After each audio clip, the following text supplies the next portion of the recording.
Now, both Brexit and the US elections are live examples of how almost all predictions turned out to be complete paradoxes to the final result, leaving the industry with a lot to ponder about. And who better than the man behind the biggest global communications conglomerate to throw some light about the same? That's right, in a candid chat at the 2017 World Economic Forum in Davos, WPP CEO Martin Sorrell seemed to agree with this viewpoint, stating that it was time for a massive reality check. ET Now Supriya Shunate spoke with Sorrell, discussing the European economy's bumpy patch, how China's growth prospects have improved with time, and what Sorrell thinks of the demonetization drive here at home. Take it away. Let's just talk about the world that we're living in, and it seems everybody got it horribly wrong. Britain did exit. Maybe the best way of forecasting is go the reverse way to what Davos says. Why did everybody get wrong? Well, because Brexit and the US election? We live in, I guess the answer is we sort of live in a bubble here. And if you look at what happened on Brexit, we were talking to people ourselves in London. In relation to Clinton and Trump, we were talking to ourselves on the east coast of the United States or the west coast, and ignoring what some people call the flyover area of America. So there are some fundamental changes in this rarefied atmosphere, both physically and mentally, or we think it is. Obviously, we're out of touch with reality. So this was a massive reality check. And, of course, people are concerned about getting it right in relation to Germany, in relation to France, in relation to Holland, and a number of other elections that will come up in short time. So when you say we got it all horribly wrong, are you going to now answer a very candid question? Is the world seeing a rise? The first one was a pretty candid. Indeed it was. Is the world seeing a rise of this raw nationalism, and is this a trend going forward? Well, populism, nationalism, whatever you call it. We were talking last night about, you remember Tom Friedman's, I think, famous book, The World is Flat, and people were saying actually it's not so flat. And in fact it's gone the reverse way, that people are not notable for their similarities, but they're increasingly notable for their dissimilarities. One American said to me last night, didn't realize that the UK consisted of 4 separate units. Now knows.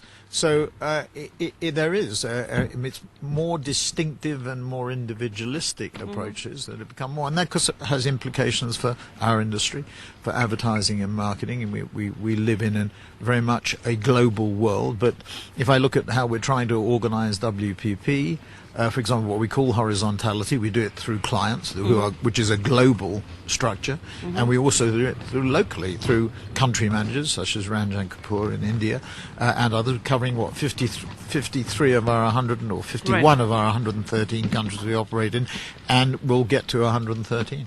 So when you talk about India, how do you look at India right now? Is it still the one among the last BRICS standing? And Brazil doing a little bit better than I thought it would, but of course it's got some tough challenges. It'll take 2 to 3 years. Russia, of course, is extremely difficult. Maybe with the Trump administration we'll see a change maybe in sanctions in relation to Russia. There was some suggestion of a nuclear deal in return for a reduction in sanctions. China, the President was here, and clearly the Chinese are filling the vacuum that the Obama administration created, not just in Latin America and Africa, but here in Davos. And we heard a speech from the president which quoted Dickens and quoted Lincoln, and was more a speech that people said President Obama would give rather than the head of the second largest economy in the world. So I think the 2 things that come out of Davos is firstly the growth opportunities in the US in the short term under the Trump administration, reduction in tax, infrastructure spending, repatriation of earnings, all are good for the US economy in the short term. And the other thing is that China is becoming a force. Some people are talking about yesterday being a pivotal moment in the growth and development of China, but they're certainly really taking advantage, and timing is everything, and they look for the long term. So we'll see. It's a very interesting development, yes. India continues to be under-advertised and under-branded. Under-branded, yes, and that's the big growth opportunity. So if we look at advertising per capita or brand spending per capita, it tends to be. Now, we did a very interesting survey of the top 30 Chinese companies that are expanding their influence abroad.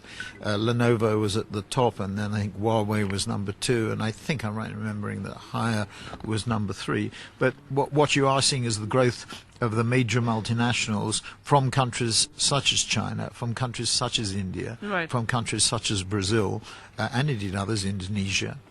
Or the Philippines. And so the real competition for the Western-based multinationals are not the other Western-based multinationals. It's actually the emerging markets. And they're not emerging. More emerged. Some of them have emerged. I think it's somewhat condescending for us here to call them emerging markets. They're fast-growing markets, and India continues to be an excellent fast-growing market. So I remain even more of a raging bull on India, but that might be a sell signal if I say it. So, all in all, if you said to me, what's the biggest challenge? It's getting companies to focus on the long term. Companies generally still focus too much on the short term.